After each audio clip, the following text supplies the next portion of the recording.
রবিবার মুর্শিদাবাদের জঙ্গিপুর, খড়গ্রাম ও ডোমকলে ৩টি নির্বাচনী সভা করেন মমতা বন্দ্যোপাধ্যায়। এই ৩টি সভাতেই নাম না করে প্রদেশ কংগ্রেস সভাপতি অধীর চৌধুরীকে আক্রমণ করেন তিনি। আমরা চাই মুর্শিদাবাদ জেলা সংস্কৃতির জেলা, এটা গুন্ডামিতে যেন পরিণত না হয়। অনেক গুন্ডাগিরি হয়েছে, মার্ডার স্কোয়াড থেকে শুরু করে মাছে খাইয়ে দেওয়া থেকে শুরু করে বিদ্যুতের চুল্লিতে ফেলে দিয়ে জীবন্ত মানুষকে মারা থেকে শুরু করে অনেক মানুষের কাছে আমি শুনেছি জোড়া খুন থেকে শুরু করে আরো অনেক ঘটনা, আমি ডিটেলস বলতে চাই না। তৃণমূল নেত্রীর আরো অভিযোগ, গত বিধানসভা ভোটে কংগ্রেস তাদের সঙ্গে বিশ্বাসঘাতকতা করেছিল।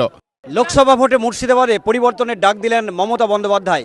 এদিন জঙ্গিপুরের সভায় মমতা বন্দ্যোপাধ্যায় বলেন, গত বিধানসভা ভোটে রাজ্যে পরিবর্তন এলেও মুর্শিদাবাদে পরিবর্তন আসেনি, এবার ব্যালটের মধ্য দিয়ে তার বদলা নিতে হবে। একসময় জঙ্গিপুরের সাংসদ ছিলেন প্রণব মুখোপাধ্যায়। তার আমলে জঙ্গিপুর লোকসভা কেন্দ্রে বেশ কয়েকটি ব্যাংকের শাখা অফিস খোলা হয়েছে।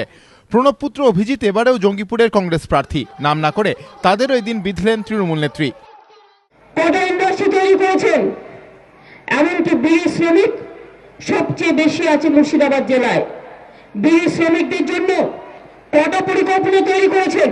শুধু দুটো ব্যাংক তৈরি করলে হয় না যদি ব্যবসা না থাকে, দুটো ব্যাংক তৈরি করলে হয় না যদি টাকা না থাকে, দুটো ব্যাংক তৈরি করলে হয় না যদি চাকরি না থাকে। দুটো ব্যাংকের গেট খুলে দিলাম, অন্য ব্যাংকগুলোকে বন্ধ করে দিলাম, ওতে হয় না।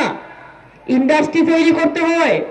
রাজ্যের অন্যতম সংখ্যালঘু অধ্যুষিত জেলা মুর্শিদাবাদ, সেটা মাথায় রেখে এদিন সিপিএম, কংগ্রেস, বিজেপির মধ্যে গট-আপ খেলা চলছে বলে অভিযোগ করেন মমতা। সংখ্যালঘুদের উদ্দেশ্যে তার বার্তা, সিপিএমকে হারিয়ে রাজ্যে পরিবর্তন এনেছে তৃণমূল, কংগ্রেস নয়, তৃণমূলই পারবে বিজেপিকে ঠেকাতে। আশাবুল হোসেন, এবিপি আনন্দ, মুর্শিদাবাদ।